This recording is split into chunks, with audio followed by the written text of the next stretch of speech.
नमस्कार, आप देख रहे हैं द न्यूज वर्ल्ड और मैं हूं आपके साथ पूजा। खबरों पर जाने से पहले एक नजर डालते हैं टॉप हेडलाइंस पर।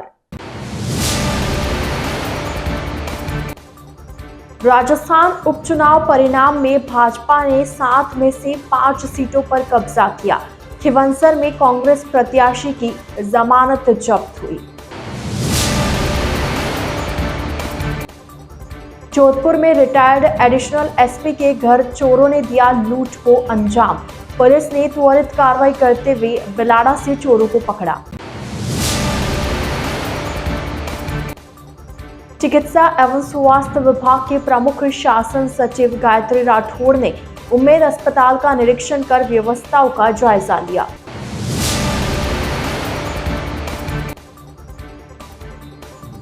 National academy of medical sciences का 64वां दीक्षांत समारोह उपराष्ट्रपति के मुख्य आतिथ्य में मनाया गया। तो यह थी हेडलाइंस और अब खबरें विस्तार से। राजस्थान में 7 सीटों पर हुए विधानसभा उपचुनाव के परिणाम में 5 सीटों पर भाजपा ने बाजी मार ली, जबकि एक सीट कांग्रेस के खाते में गई। वहीं दौसा की सीट पर कांग्रेस के उम्मीदवार ने जीत दर्ज की। शनिवार को प्रदेश की 7 सीटों पर आए परिणाम में भाजपा ने 5 सीटों झुंझुनू, खिवंसर, देवली, उनियारा, सलुम्बर व रामगढ़ पर जीत दर्ज की। दौसा में कांग्रेस और एक सीट 84 पर भारतीय आदिवासी पार्टी जीती। दौसा में मंत्री किरोड़ीलाल मीणा के भाई जगमोहन मीणा को हार का सामना करना पड़ा।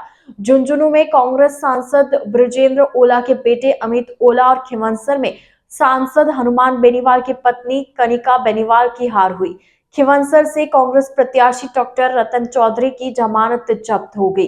खिवंसर में हनुमान बेनीवाल की पत्नी कनिका बेनीवाल को भाजपा के रेवंत राम डांगा ने 13,000 से ज्यादा वोटों से हराया। खिवंसर में उपचुनाव को चिकित्सा मंत्री राजेंद्र सिंह खिवंसर की मूंछ की खूब चर्चा में रही।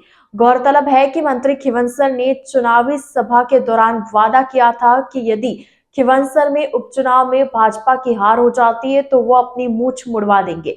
परंतु आज भाजपा की जीत के बाद पोस्टर पर बनी मूंछ भी खूब हवा में लहराई।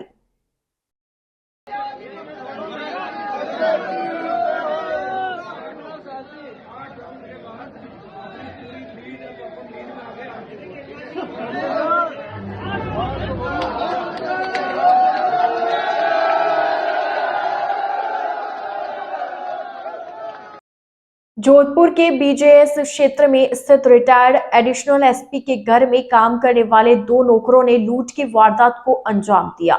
आरोपियों ने घर में मौजूद रिटायर्ड एसपी की बहू को ग्रीन टी में नशीला पदार्थ पिलाकर बेहोश किया। इसके बाद सोने चांदी के गहने लेकर फरार हो गए। नौकरों ने लूट के लिए बाहर से साथी बुलाए थे। लूट की जानकारी मिलने पर पुलिस तुरंत एक्टिव हुई और आरोपियों का पीछा कर बिलाड़ा से पकड़ लिया। जानकारी के अनुसार बीजेएस कॉलोनी में गली नंबर 12 में retired additional SP Chandan Singh का घर है।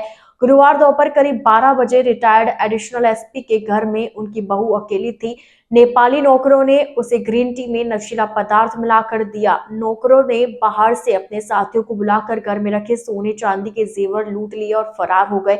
लूट की सूचना मिलने पर कमिश्नर राजेंद्र सिंह के निर्देश पर एडीसीपी ईस्ट वीरेंद्र सिंह राठौड़ के सुपरविजन में महामंदिर एसएचओ शिवलाल मीणा के अधीन एक टीम का गठन किया गया, परंतु नाकाबंदी कर नौकरों के फोटो सर्कुलर किए गए। आसपास काम करने वाले नेपाली नौकरों से पूछा तब जानकारी मिली कि और भी लोग शामिल हैं।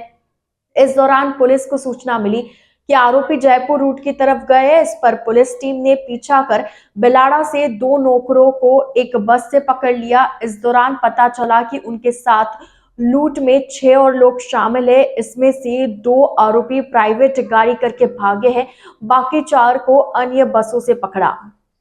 दिन में लगभग 12:30-1 बजे लगभग टेलीफोन सूचना मिली थी कि विजेश में गली नंबर 9 के अंदर हमारे रिटायर्ड एडिशनल एसपी साहब चंदन सिंह जी, उनके घर पर कोई जहर खुराने की वारदात हुई है। तुरंत मौके पर हम पहुँचे। एडिशनल एसपी साहब हमारे वीरेंद्र सिंह जी, एसीपी साहब हेमंत साहब भी मौके पहुँचे।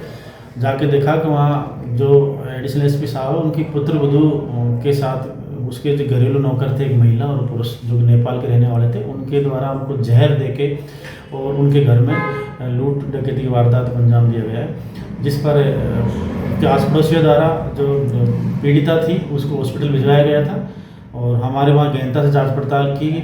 आस पड़ोसी जो नेपाली नौकर हैं उनसे पूछताछ की गई। उनके जो उसके नौकर थे जो जिनके द्वारा वारदात को अंजाम दिया गया, उनके तुरंत हमने फ़ोटो, मोबाइल नंबर लेके तकनीकी रूप से अनुसंधान शुरू किया। हमारी टीम में अलग अलग बना के हमने रेलवे स्टेशन, बस स्टैंड, जहाँ भी उनकी संभावना थी वहाँ पर हमने टीमें रवाना की। मैं खुद मेरी टीम के साथ 2 टीमें हमने बनाई और हम इधर ब्यावर बिलाड़ा की तरफ हम रवाना हुए। वहाँ पर हमने ब्यावर पुलिस और बिलाड़ा पुलिस के सहयोग से कुल 8 आरोपियों को डिटेन किया, जिसमें 2 मुख्य जिसके घर के नौकर हैं वो भी डिटेन हुए हैं और इनको हम डिटेन करके लेके आए हैं। इनसे वारदात के संबंध में गहनता से अनुसंधान जारी है।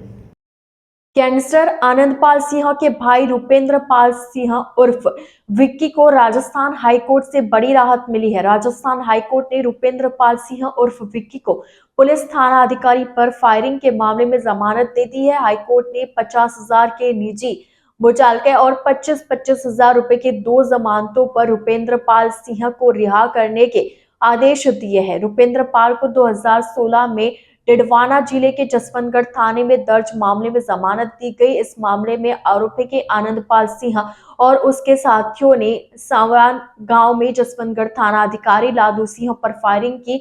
इसमें वे घायल हो गए थे। इस मामले में आनंदपाल सिंह के भाई रुपेंद्र पाल सिंह को भी आरोपी बनाया गया था। रुपेंद्र पाल सिंह पर हत्या का प्रयास, आर्म्स एक्ट और सरकारी संपत्ति को नुकसान पहुंचाने सहित अनेक धाराओं के तहत मामला दर्ज किया गया था। मामले में रुपेंद्र पाल सिंह पिछले 7 सालों से जेल में बंद था। मामले को लेकर डिडवाना कोर्ट में कई बार जमानत की अपील लगाई गई, लेकिन कोर्ट ने खारिज कर दी। उसके बाद रुपेंद्र पाल सिंह ने हाई कोर्ट में अपील की। इसके तहत जस्टिस कुलदीप माथुर ने रुपेंद्र पाल सिंह की जमानत याचिका को मंजूर कर आदेश जारी कर दिए। जोधपुर शहर में मकान में चोरी की वारदातें लगातार बढ़ती जा रही है। शातिर चोर मकान से सोने चांदी के आभूषण और नकद रुपए चुराकर ले जा रहे हैं। जोधपुर वेस्ट के चौपाजनी हाउसिंग बोर्ड थाना क्षेत्र में एक ऐसा ही चोरी का मामला सामने आया। चौपाजनी हाउसिंग बोर्ड 17 सेक्टर में चोरों ने मकान में सेंध लगाते हुए सोने चांदी और नकदी पर हाथ साफ कर दिया। प्राप्त जानकारी के अनुसार मकान मालिक विनीत जोशी अपने किसी ऑफिशियल काम के लिए शहर से बाहर गए हुए थे। वहीं उनकी पत्नी कोमल जोशी अपने पियर गई हुई थी।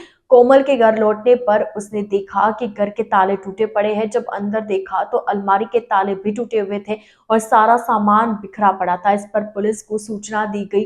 रिपोर्ट में बताया गया कि घर से चोरों ने सोने चांदी के आभूषण सहित नकदी भी चोरी कर लिया। पुलिस अब पूरे मामले की जांच में जुटी है। चिकित्सा एवं स्वास्थ्य विभाग के प्रमुख शासन सचिव गायत्री राठौड़ ने शनिवार को उम्मेद अस्पताल का निरीक्षण कर व्यवस्थाओं का जायजा लिया। निरीक्षण के दौरान उन्होंने अस्पताल में सफाई एवं सुरक्षा सहित अन्य व्यवस्थाओं को पुख्ता रखने के निर्देश दिए, जबकि मरीजों को किसी भी तरह की परेशानी का सामना नहीं करना पड़े। उन्होंने स्वास्थ्य सेवाओं को और बेहतर करने व अस्पताल को पेशेंट फ्रेंडली बनाने के निर्देश दिए। निरीक्षण के दौरान गायत्री राठौड़ ने सामान्य वार्ड, आईसीयू, लेबर रूम और अन्य विभिन्न इकाइयों का दौरा किया और स्वास्थ्य सुविधाओं की स्थिति की समीक्षा की। राठौड़ ने निर्देश दिए कि मरीजों के उपचार में कोई कमी नहीं होनी चाहिए। विशेष रूप से रात के समय सीनियर डॉक्टरों की उपस्थिति सुनिश्चित की जाए। साथ ही अस्पताल में सुरक्षा व्यवस्था को सुदृढ़ करने, साफ सफाई को नियमित रूप से मॉनिटर करने और सभी अस्पतालों की एनर्जी ऑडिट सुनिश्चित करने के निर्देश भी दिए। निरीक्षण के दौरान अस्पताल अधीक्षक सहित अन्य अधिकारी उपस्थित रहे। स्वास्थ्य सचिव का यहाँ पे उम्मेद अस्पताल में औचक निरीक्षण हुआ था और उन्होंने यहाँ पे सभी तरह की व्यवस्थाएं जांची हैं। आउटडोर, लेबर रूम, वार्ड्स देखे हैं, आईसीयू, एचडीयू देखे हैं और वो यहाँ की व्यवस्थाओं से संतुष्ट होके गई हैं। हम लोगों ने एक प्रपोजल भेजा है। आईसीयू में 4 बेड हैं, उसको 8 बेड का करने का और एक्सटेंशन करने का, तो उसके लिए भी मैडम से बात हुई है, तो उन्होंने कहा कि इसके लिए आगे कार्रवाई करेंगे और उम्मीद हॉस्पिटल में और भी व्यवस्थाएं अच्छी करने का प्रयास करेंगे। तो वो इस निरीक्षण से संतुष्ट और खुश होकर गए हैं। आज राजस्थान सरकार की प्रमुख स्वास्थ्य सचिव महोदया श्रीमती गायत्री राठौड़ के साथ ही केंद्रीय स्वास्थ्य सचिव महोदया के साथ एम्स के डायरेक्टर डॉक्टर पुरी साहब ने उम्मेद अस्पताल का दौरा किया और यहाँ राज्य सरकार की विभिन्न योजनाएं जो कि महिलाएं एवं बाल कल्याण के लिए चल रही हैं उनका अवलोकन किया तथा यहाँ के gynae outdoor emergency labour room में किस तरह से लक्ष्य के अंतर्गत सुविधाएं प्रदान की जा रही हैं, प्रसूताओं को किस प्रकार से उमेद अस्पताल ने नवाचार किया है, प्रसूताओं को नवीन गाउन स्टरलाइज ड्रेस देने का और किस तरह से कि यहाँ पर हमारे पेशेंट मॉनिटरिंग सिस्टम कार्यरत है उसका अवलोकन किया। साथ ही साथ HDU वार्ड का और अस्पताल में कार्यरत महिला कार्मिकों के बच्चों हेतु जो क्रैच डेवलप किया है अस्पताल प्रशासन ने उसका भी अवलोकन किया है। देखिए, आज एक तरह से थोड़ा औचक निरीक्षण ही था। ऑब्जेक्टिव ये है कि ये यहाँ पे महिलाओं और बच्चों को किस तरह की सुविधाएं मिल रही है। बड़ी खुशी की बात है कि यहाँ पे इतना ज़्यादा फुटफॉल होने के बाद भी व्यवस्थाएं सभी सुचारू रूप से है। जो डॉक्टर्स की टीम है जिससे हमने भी बात करी और secretary government of India madam भी जो आए हुए हैं उन्होंने भी देखा और एक तरह से यहाँ पे बिना बताए आए थे, लेकिन सारी व्यवस्थाएं भले हम ICU वार्ड में गए हैं, जनरल वार्ड में गए हैं, लेबर रूम में गए हैं, संतोषप्रद हैं। हम लोग और कोशिश करें, जैसे अभी मांग आई है कि ICU बेड्स को बढ़ाने की आवश्यकता है, उस पर डेफिनेटली हम लोग एक पॉजिटिव उस पर तरीके से देखेंगे। देखो, सभी प्रयासरत है। आप देखोगे कि जिस तरह से हम लोग मॉनिटरिंग कर रहे हैं, हादसा होना एक अलग बात है, लेकिन अब उसको कैसे इम्प्रूव कर सकते हैं डे टू डे एक्टिविटीज, इस पर अब हम लोग बात। द न्यूज बर्ड के इस बुलेटिन में फिलहाल वक्त तो चला एक छोटे से ब्रेक का। ब्रेक के बाद जल्द हाजिर होंगे। आप बने रहिए द न्यूज बर्ड के साथ।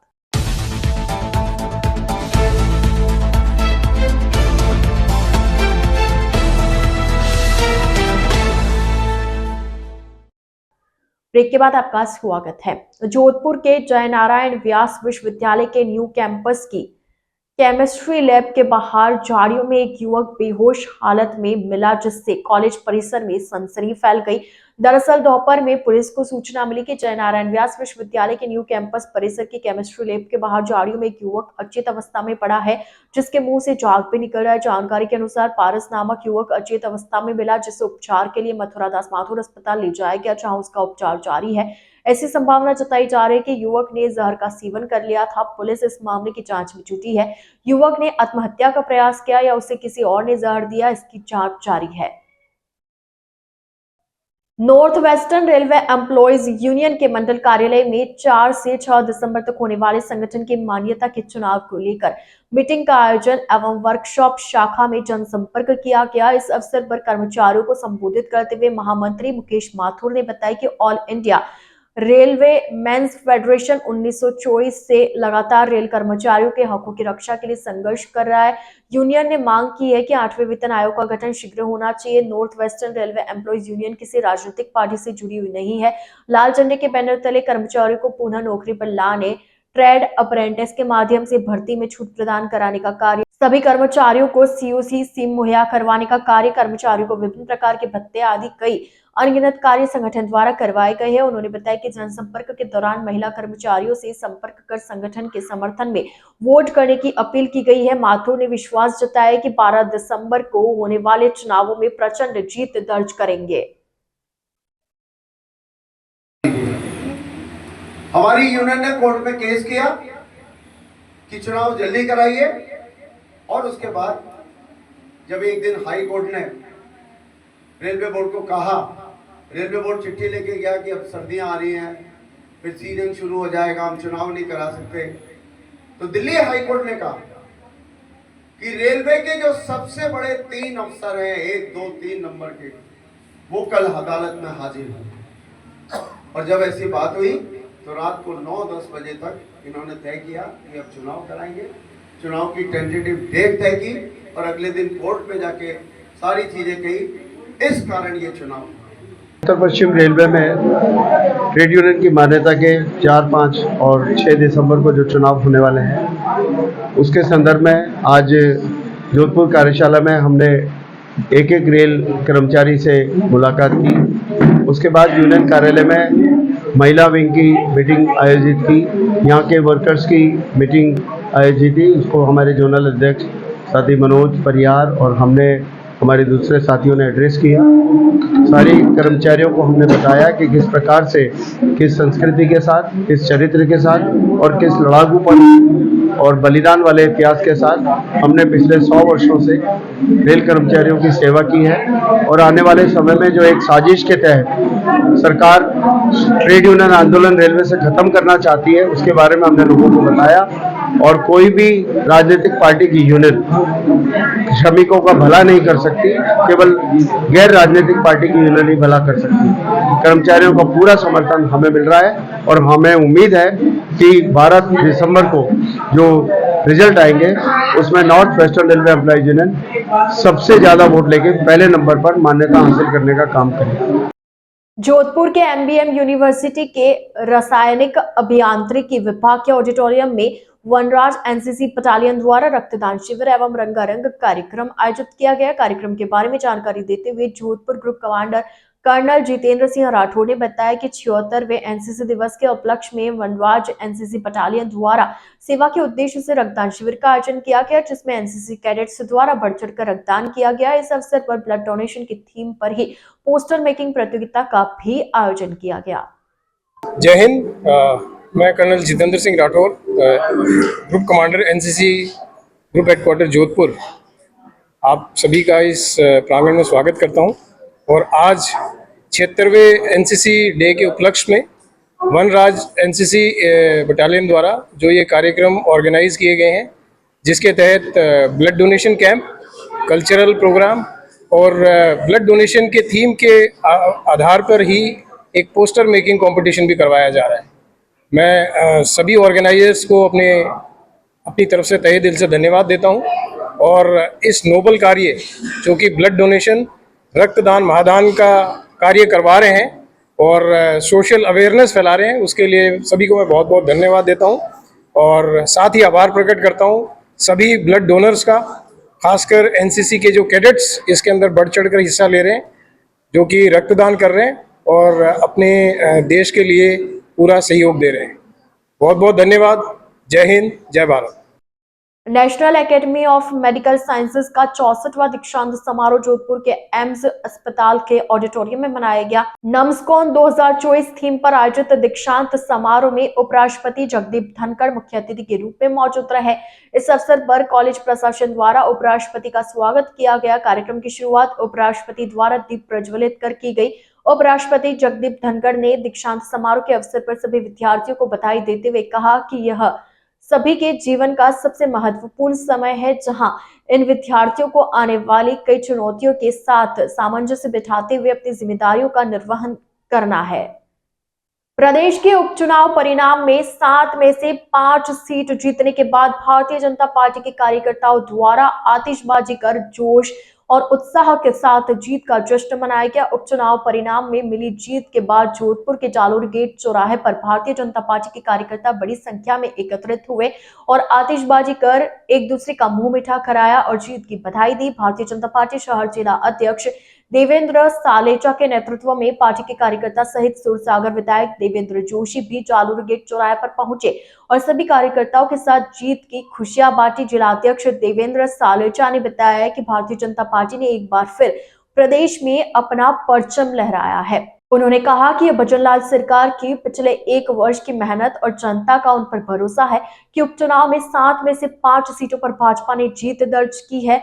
बटेंगे तो कटेंगे के नारे पर प्रतिक्रिया देते हुए सालेचा ने कहा कि देश के प्रधानमंत्री मोदी के नेतृत्व में प्रदेश की जनता ने एक बार फिर भाजपा पर भरोसा जताते हुए अपना संपूर्ण समर्थन भाजपा को दिया है। इस अवसर पर पूर्व महापौर घनश्याम ओझा, वरुण धनादिया, महेंद्र मेघवाल सहित बड़ी संख्या में भाजपा नेता एवं कार्यकर्ता उपस्थित रहे।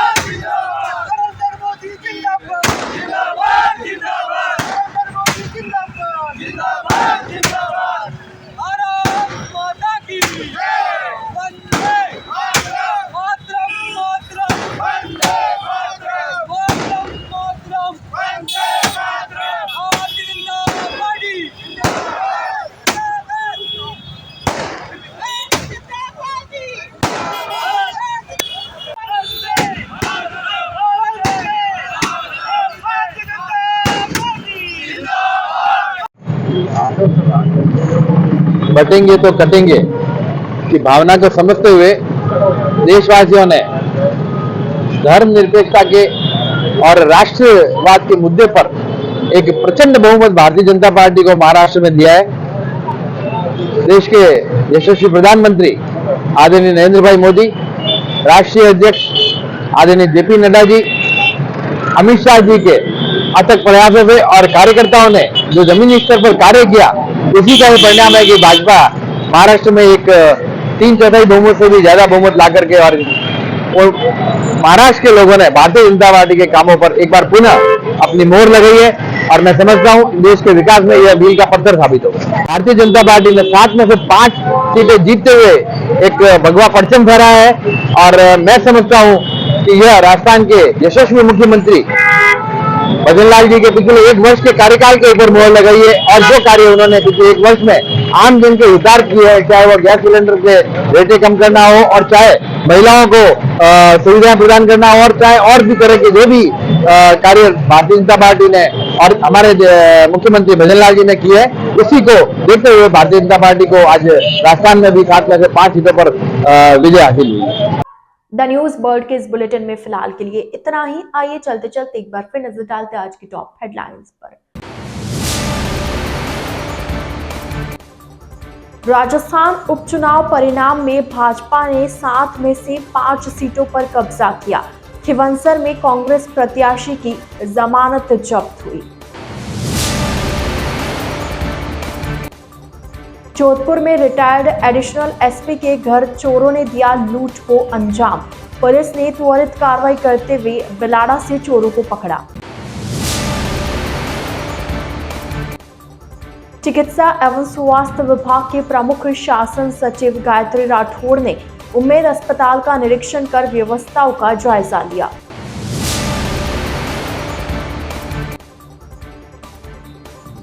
National academy of medical sciences का 64वां दीक्षांत समारोह उपराष्ट्रपति के मुख्य आतिथ्य में मनाया गया। तो अब दीजिए इजाजत पूजा को और आप इसी तरह बने रहिए द न्यूज बर्ड के साथ। नमस्कार।